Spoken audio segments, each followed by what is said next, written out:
How do we get the Farmer's Delight mod? We'll go to Forge and search for Farmer's Delight. It has, as it says, 142,700,000 users, so it's pretty popular. Just click Files, Mod Loaders, Forge, version 121, hit the 3 buttons, and get, okay? Remember to save this in the Minecraft folder under mods, alright? And that's it. How do we find this folder? Press Windows, R, type app data, okay.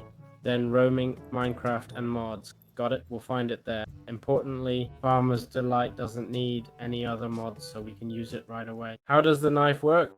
Well, basically in the Farmer's Delight mod, if we take a cow, for example, right? If we hit a cow, we might not always get leather and meat. See, here I only got meat. But with the knife, we'll always get the secondary drop, guaranteed. In fact, it gave me more than usual, see? You see, I got 2 separate drops of leather. That's what the knife does, okay? It always ensures a secondary drop. This means if I kill a wither skeleton, I'll always get its head. Well, let's try it, but I doubt it. Okay, let's see. Nope, I didn't even get coal, see? It's mainly for animals, so yeah, that's what the knife does. How does the stove work? The stove's crafting recipe is simple. 3 iron, 4 bricks, and a campfire. Basically, the stove lets us have a constantly lit oven. This is useful as we can place pots and other mod tools on top to cook continuously without wasting fuel. How does the cooking pot work? Basically, we put this pot under a stove, right? Or any other heat generating element. The Farmer's Delight mod works with many other mods. It doesn't mean you can just take a cooking pot and... Oh wait, actually it does. You can put it right under lava. Wow, I didn't expect that.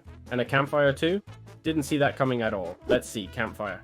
Oh yeah, you really can. So you can put it under various materials, creating the box alone. This is still lava though. If you throw an item in, it'll burn, okay? So what's this basically for? Well, as you see, it starts bubbling and it's for cooking, right? Using JMod utilities, we can see all recipes every 10 seconds giving some XP, and there we see some of the results, okay? These are the ingredients you need to add the bowl, right? Or a glass bottle and the result, okay? So that's how it works. All right, how does the skillet work? Basically, it's like a paella pan with 8 attack and 0.9 speed. 8 attack might not seem much, but it's quite powerful.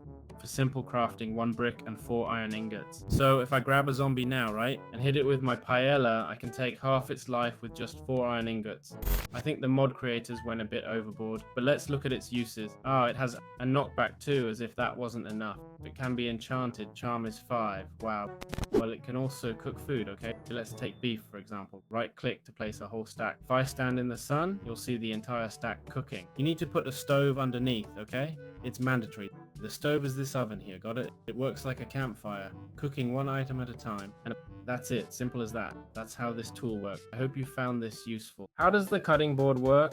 Well, the cutting board has several uses in the Farmer's Delight mod.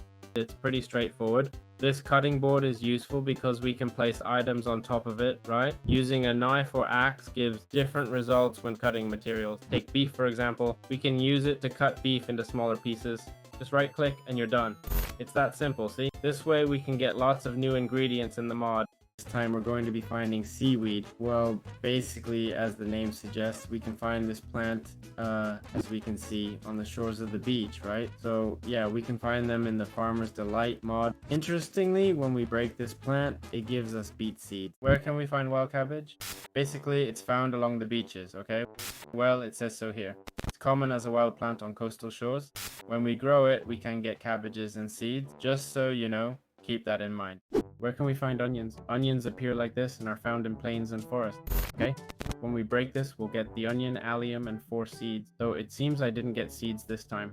I guess we plant it directly. Let's see. Indeed, you plant the onion directly. Got it? And when you plant 1 onion, you get more. There it is. Look. Let's break it. Perfect. This is used in many dishes like durum, kebabs, and more. So that's how it works. How do you get tomatoes? Okay, in the Farmer's Delight mod. Basically, you find them in the plains biome. Here, let me show you. If we break this wild plant, it drops tomato seeds.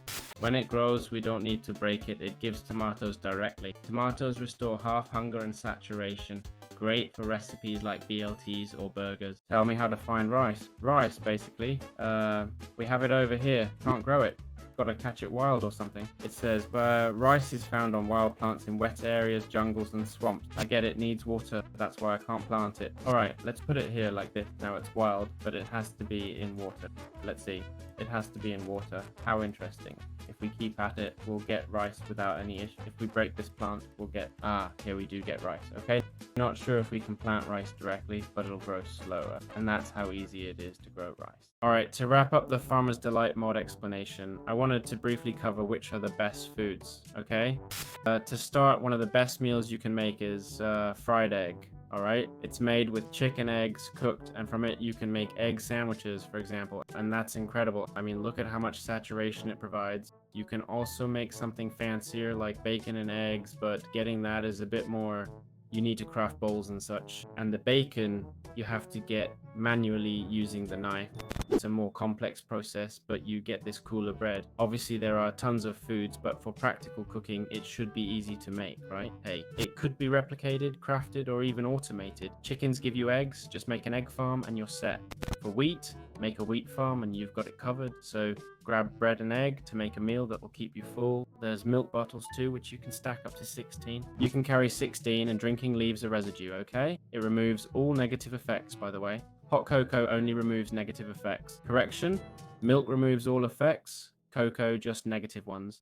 Then we have apple cider, which gives you absorption. It gives you exactly 2 little hearts. We also have melon juice, which gives our instant regeneration. We've got these cakes, right? Like sweet berry cheesecake, apple pie, and chocolate pie. There are lots of foods that are clearly very useful and really good, you know?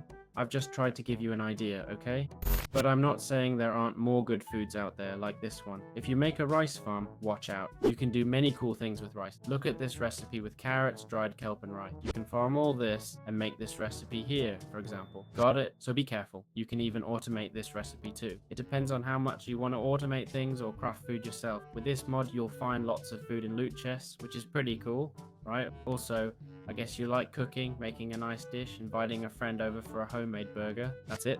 So yeah, there are great foods. Check them out, okay? There aren't many simple ones that restore a lot of health, obviously. But there you have it. Hope you enjoyed this guide, and I'll see you in future videos.